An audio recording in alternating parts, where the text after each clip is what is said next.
Pour la Vigile pascale, la liturgie de la parole nous propose 7 premières lectures de l'Ancien Testament. Alors quel lien y a-t-il entre tous ces textes?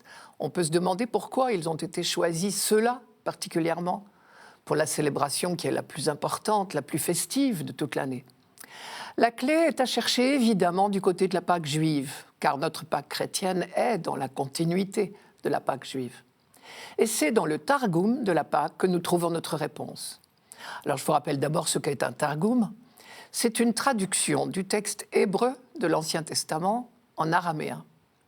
Les Juifs, qui avaient été exilés à Babylone par Nabuchodonosor au VIe siècle avant Jésus-Christ, parlaient hébreu. Et leurs écritures saintes étaient rédigées en hébreu. Lorsque le roi perse Cyrus a vaincu Babylone et conquis toute la région, au VIe siècle, mais 50 ans plus tard, il a promu sa langue, l'araméen, comme langue de tout son empire. C'est lui qui a autorisé tous les exilés à rentrer dans leur pays, ce que la majorité des Juifs ont fait. Mais au fil des années, l'araméen, la langue de Cyrus, s'est imposée dans la vie quotidienne. On continuait à lire les textes en hébreu dans les synagogues, mais de moins en moins de gens les comprenaient. Alors on a commencé à traduire les textes hébreux en araméen, et c'est ce que l'on appelle les targums. Ce mot targum signifie tout simplement traduction. Or, l'intérêt des targums, c'est que, outre la traduction proprement dite, la plus fidèle possible, ils comportent parfois des commentaires qui précisent comment ont médité les textes anciens. Et c'est justement ce qui se passe pour le texte de la sortie d'Égypte, la fameuse nuit que célèbre la fête juive de la Pâque chaque année. Donc je vous donne d'abord le texte biblique. C'est au livre de l'Exode, au chapitre 12, je cite, « Le séjour des fils d'Israël en Égypte avait duré 430 ans. Et c'est au bout de 430 ans que toutes les armées du Seigneur sortirent du pays d'Égypte. Ce fut une nuit de veille pour le Seigneur, quand il fit sortir d'Égypte les fils d'Israël.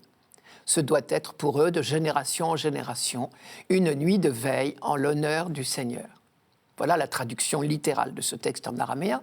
Le Targum ajoute à cet endroit-là tout un développement qu'on appelle le poème des 4 nuits. Il brosse une grande fresque du projet de Dieu pour l'humanité, parce qu'aux yeux des croyants, la libération d'Égypte est l'une des étapes de la grande œuvre de Dieu en faveur des hommes tout au long de l'histoire humaine.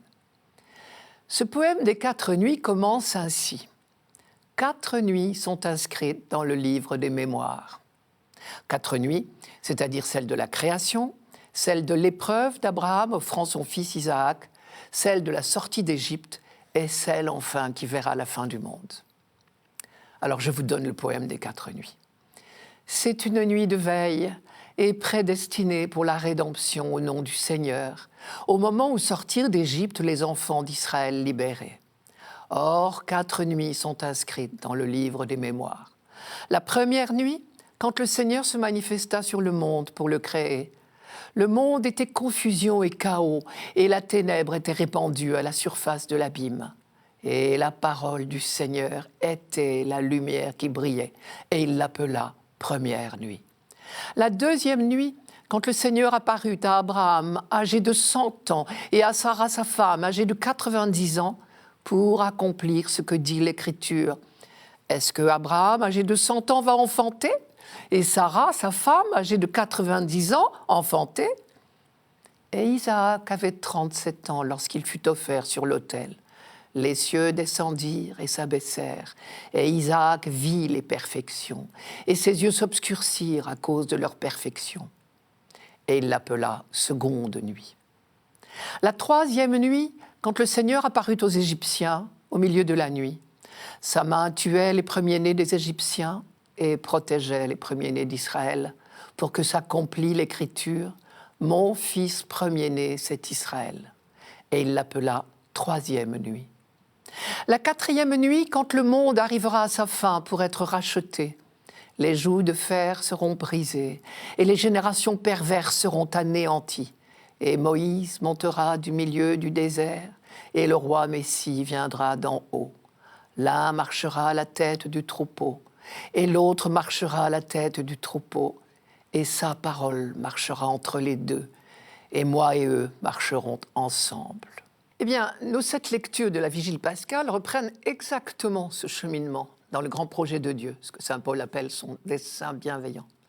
C'est d'abord le poème de la création, au premier chapitre de la Genèse, qui médite sur le projet lui-même. Puis la deuxième lecture nous rappelle l'épreuve d'Abraham, c'est la grande réponse de confiance de l'homme. La troisième lecture nous fait revivre la sortie d'Égypte dans l'Exode, la grande œuvre de libération de Dieu. Voilà les 3 premières lectures. Et quant aux 4 autres lectures, elles sont le déploiement de ce que le poème juif appelle la 4e nuit. Ce sera quand le monde arrivera à sa fin. L'alliance entre Dieu et l'humanité sera définitivement scellée. Alors Isaïe l'a décrit en termes de noces et en termes d'abondance pour tous, vous tous qui avez soif, voici de l'eau. Baruch indique le chemin du bonheur qui est la fidélité à la loi. Tous ceux qui l'observent vivront. Et Ézéchiel annonce l'humanité nouvelle où l'on ne verra plus de cœur de pierre. Et à travers ces 7 lectures, l'Église nous invite donc à revivre cette longue histoire pour nous replonger dans le mystère du projet de Dieu pour les hommes.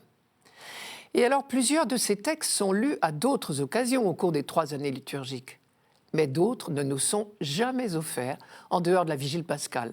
Ce sont ceux-là que je vous proposerai de lire ensemble au cours de cette semaine.